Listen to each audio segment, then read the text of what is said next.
بسم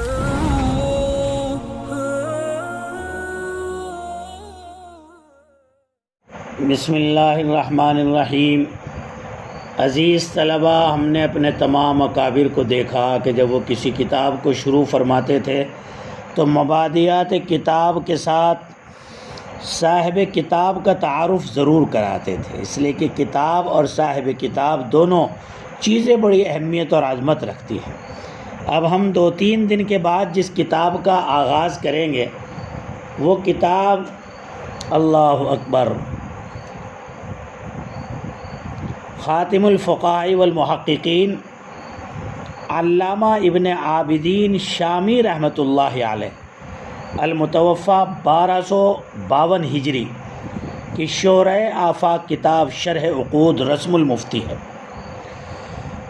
عزیز طلبہ، سچ بات یہ ہے کہ ہمارے مدارس میں پڑھائے جانے والی کتابوں میں فن فقہ کے موضوع پر اپنے موضوع کی اول و آخر کتاب ہے فقہ حنفی کے مطابق فتویٰ نویسی کے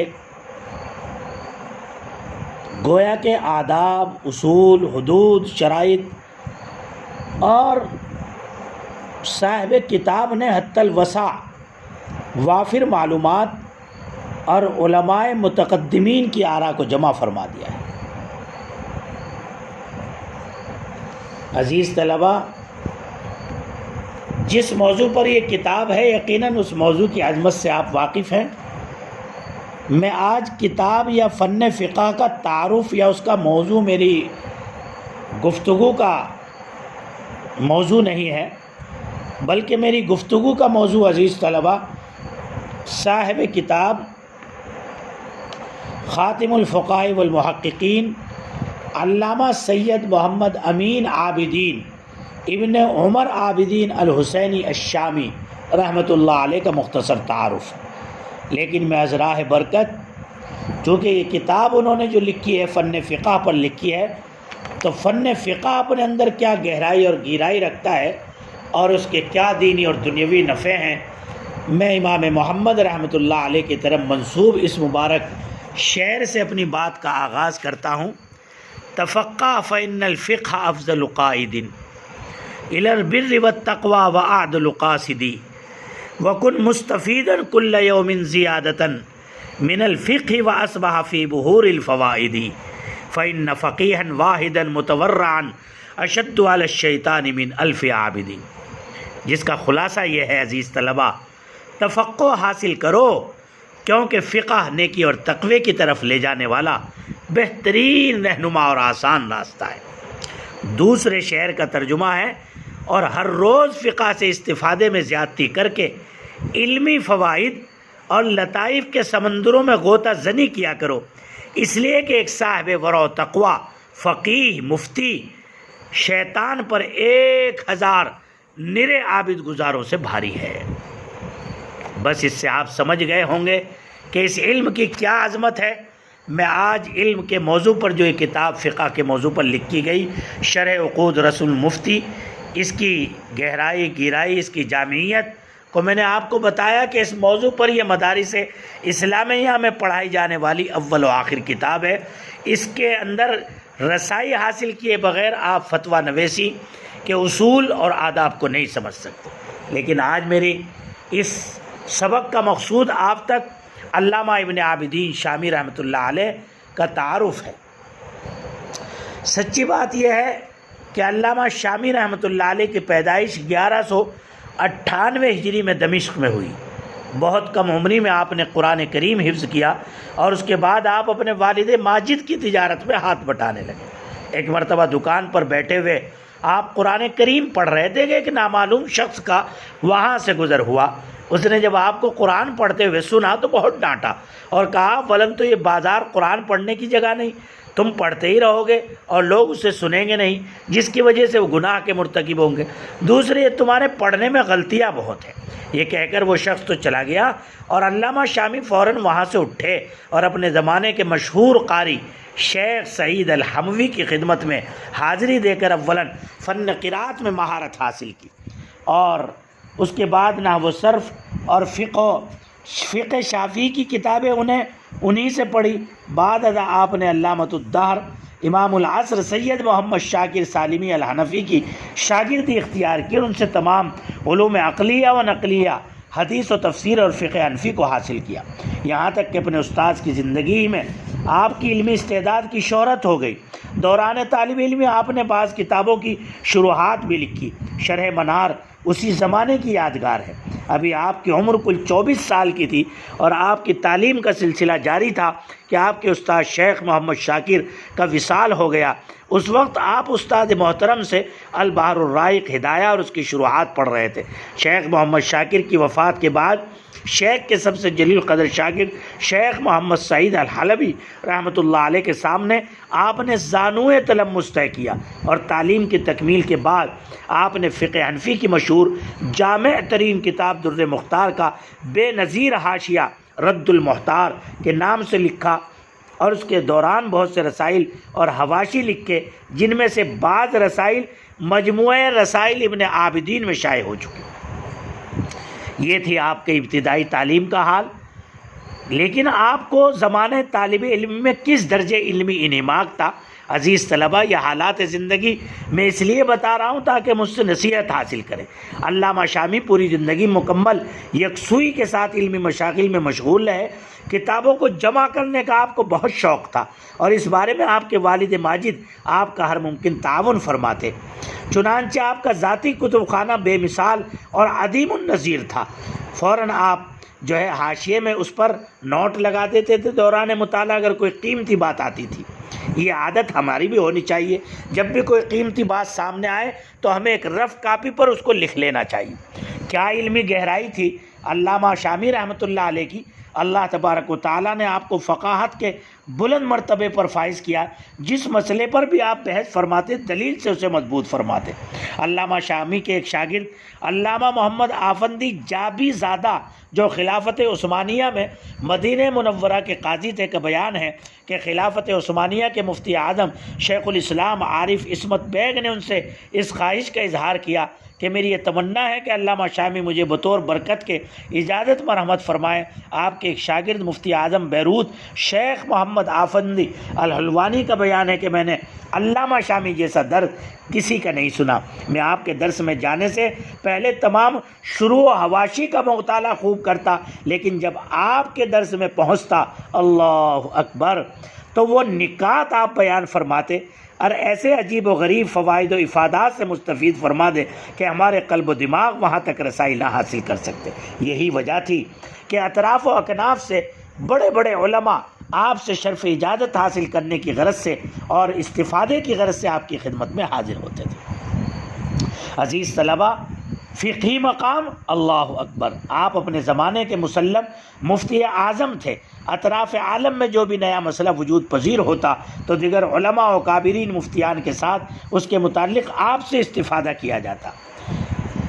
لوگوں کے قلوب میں آپ کی تحریک کی اس قدر عظمت تھی کہ اگر گاؤں دیہات میں بھی آپ کا فتویٰ پہنچ جاتا تو سننے کے بعد لوگ آپ کی بات پر خاموش ہو جاتے اور بلا چون و چرا اس کی تسلیم کرتے تھے۔ آپ کے ذاتی اخلاق و عادات کے بارے میں آپ کو بتاؤں عزیز طلبہ، نہایت باوقار، بردبار اور خوش اخلاق تھے۔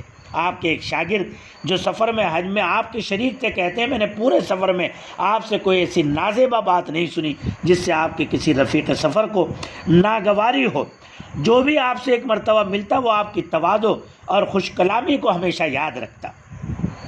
فحش کلامی، غیبت وغیرہ سے کلی اجتناب کرتے تھے۔ آپ کی مبارک مجلس میں حاضر ہونے والا شخص یہ محسوس کرتا کہ علامہ کی نظر میں وہ ان کے حقیقی اولاد سے زیادہ باعزت ہے۔ یہی میرے نبی کی سیرت ہے۔ دین کے معاملے میں آپ نہایت جری واقع ہوئے تھے، کسی کے طعن و تشنیع کا خیال نہ فرماتے اور نہ کسی حاکم سے مروب ہوتے تھے۔ یہ آدمی کی کمال استقامت اور استقامت فی الدین کا مظہر ہے۔ تصوف و سلوک میں آپ کا تعلق سلسلہ قادریہ سے تھا اور اللہ اکبر، اس علمی انہماک اور ذوق مطالعہ اور فقہی مقام اور مشغولیات کے باوجود ذوق عبادت کو اگر دیکھا جائے اللہ اکبر، رمضان المبارک میں ہر رات پورا قرآن کریم کامل تدبر کے ساتھ ختم کرنے کا معمول تھا۔ ویسے بھی عام طور پر آپ کی راتیں تلاوت قرآن گری و زاری میں گزرتی تھی اور آپ ہم وقت باوضو رہنے کی کوشش کرتے تھے۔ طالب علم میں ہندوستان کے مشہور بزرگ اور عالم ملا عبد النبی جو شام کے سفر پر گئے ہوئے تھے، انہوں نے آپ کو دیکھ کر فرمایا کہ اس صاحبزادے کی پیشانی سے آل نبوت کا نور جھلک رہا ہے اور یہ بچہ اپنے دور میں نہایت قابل عظمت ہوگا۔ ورع و تقوی کا یہ حال تھا کہ ایک مرتبہ آپ کو ایک غیر راجح قول پر فتویٰ دینے کے لیے دراہم کے 50 تھیلے دینے کی پیشکش کی گئی، لیکن آپ نے انہیں قبول کرنے سے صاف انکار کر دیا۔ نیز کبھی آپ نے کسی ضرورت مند سے ہدیہ قبول نہیں کیا، اسی طرح اوقاف کی تولیت سے بھی انکار کیا۔ یہ آپ کے کمال تقوی اور کمال ورع اور تصوف کے اعلیٰ مقام پر ہونے کی علامت ہے۔ اس لیے میں عزیز طلبہ آپ سے بھی کہتا ہوں، دنیا اور دنیا کی رنگینیوں کے سامنے آپ مفتی بنیں گے، نہ بکیے، نہ جھکیے اور نہ کسی کے سامنے اپنی جو ہے ذاتی غیرت اور حمیت کو قربان کیجیے اور نہ کسی سے زر و جواہر کے بدلے شریعت مطہرہ کے بارے میں سمجھوتہ کیجیے۔ دوسری، خدا کے محبوب نبی کی اس خاص صفت جود و سخا سے بھی اللہ نے آپ کو مالا مال کیا تھا۔ مساجد وغیرہ کی تعمیر میں بڑھ چڑھ کر حصہ لیتے، فقراء بیوگان کی مدد فرماتے، نیز اہل حاجات کی سفارش میں دریغ نہ فرماتے، اور آپ کا اپنا ذاتی معمول اپنے والدین کے ساتھ، اللہ اکبر، جب آپ کی خدمت کو دیکھتی والدہ صاحبہ روزانہ رات میں سوتے وقت والد صاحب کے لیے قرآن کریم کا حصہ پڑھ کر ایصال ثواب کا معمول تھا۔ والد صاحب کو خواب میں ایک مرتبہ دیکھا، فرما رہے ہیں بیٹے اللہ تمہیں انتہائی پر جزائے خیر عطا فرمائے جو تم مجھے ہر رات پیش کرتے ہو۔ آپ کی والدہ ماجدہ بڑی عابدہ زاہدہ صابرہ خاتون تھی۔ وہ آپ کی وفات کے 2 سال بعد تک زندہ رہی اور اس عرصے میں ان کا برابر معمول رہا کہ ہر ہفتے 1,00,000 مرتبہ سورہ اخلاص پڑھ کر اپنے صاحبزادے علامہ شامی کو ایصال ثواب فرماتی تھی۔ علامہ شامی کے چچا شیخ صالح رحمۃ اللہ علیہ صاحب کشف بزرگ تھے، انہوں نے ہی آپ کا نام آپ کی پیدائش سے پہلے رکھا۔ وہ آپ کو اپنی گود میں کھلاتے تھے اور فرماتے تھے کہ میں تیرے سر پر سیادت کا تاج رکھوں گا۔ جو چچا کی فرمائش تھی اللہ نے واقعتاً سیادت کا تاج رکھا۔ 1200 اس میں آپ کا وہ ہے، لیکن آپ دیکھیے 1442 سال کا عرصہ، لیکن آج بھی پوری اس میں بر صغیر اور دیگر مدارس اسلامیہ میں دنیا میں آپ کی کتاب شرح عقود رسم المفتی پڑھائی جاتی ہے۔ آپ نے اپنے بعد لائق شاگردوں کی صدقہ جاریہ کے طور پر اور اسی طرح سے قیمتی تالیفات کا ایک عظیم ذخیرہ چھوڑا۔ ان تالیفات میں سب سے زیادہ مقبول اور متداول کتاب رد المحتار حاشیہ الدر المختار، جو اس وقت پورے عالم میں فقہ حنفی کی سب سے جامع اور مستند کتاب سمجھی جاتی ہے اور جس کی قبولیت عند اللہ اظہر من الشمس ہے۔ بلا شبہ یہ آپ کے کامل اخلاص کی کھلی ہوئی نشانی ہے۔ آج بھی کوئی حنفی مفتی اس کتاب سے مستغنی نہیں۔ اور اب اس کتاب کی بتاؤں کہ جس کتاب کو آپ انشاءاللہ 2-3 روز کے بعد کچھ اصول و قواعد سننے کے بعد شروع کریں گے، وہ ہے شرح عقود رسم المفتی۔ یہ بھی نہایت مشہور اور مقبول کتاب ہے جس میں تمام فتویٰ نویسی کے آداب کو بہت عظمت کے ساتھ منظوم انداز میں بیان کیا گیا۔ ہائے ہائے، یہ علم فقہ کا آفتاب و ماہتاب 21 ربیع الثانی 1252 ہجری کو صرف 54 سال کی عمر میں علم و عمل اور فقہ و افتاء کا یہ آفتاب دمشق میں غروب ہو گیا۔ وفات سے 20 دن قبل علامہ موصوف نے اپنی قبر خود ہی صاحب در مختار شیخ علاء الدین حسکفی اور شیخ صالح کے پہلو میں تیار کرائی۔ اللہ اکبر، مجمع کی کثرت کی وجہ سے گویا کہ ایسا معلوم ہو رہا تھا جیسے آپ کا جنازہ پانی پر تیر رہا ہو۔ جامع مسجد سنان پاشا میں آپ کی نماز جنازہ پڑھی گئی۔ پوری مسجد اور اس سے ملحقہ راستے نمازیوں سے اٹے پڑے تھے جن کی تعداد کا کوئی اندازہ نہیں لگایا جا سکتا۔ یقیناً اولئک آبائی فجینی بمثلہم، یہ تھے ہمارے روحانی آبا و اجداد کہ جن سے آج تک روشنی اور بقائے کائنات کے رونق باقی ہے۔ خدا ان حضرات کے وجود باوجود اور ان کے گویا کہ اس دنیا سے جانے کے بعد کروڑوں رحمتیں برکتیں ان کی قبر پہ نازل فرمائے اور تمام تمام عزیز طلبہ سے میری درخواست ہے کہ اس کتاب کو شروع کرنے سے پہلے آپ کی طرف سے سورہ اخلاص کا تحفہ پڑھ کر ایصال ثواب علامہ ابن عابدین شامی رحمۃ اللہ علیہ کی خدمت عالیہ میں کریں، تاکہ وہ کتاب آپ کو سمجھنا آسان ہو، حضرت والا کی روح آپ کی طرف متوجہ ہو اور آپ کو اس میں کمال درک حاصل ہو۔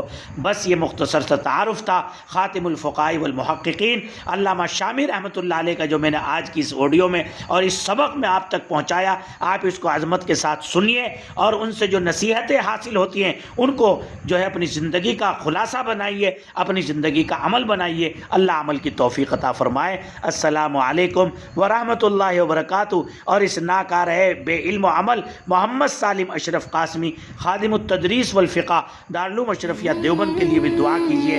اللہ آپ کی صحیح خدمت کرنے کی مجھے توفیق عطا فرمائے اور جو کچھ خامیاں کوتاہیاں ہوں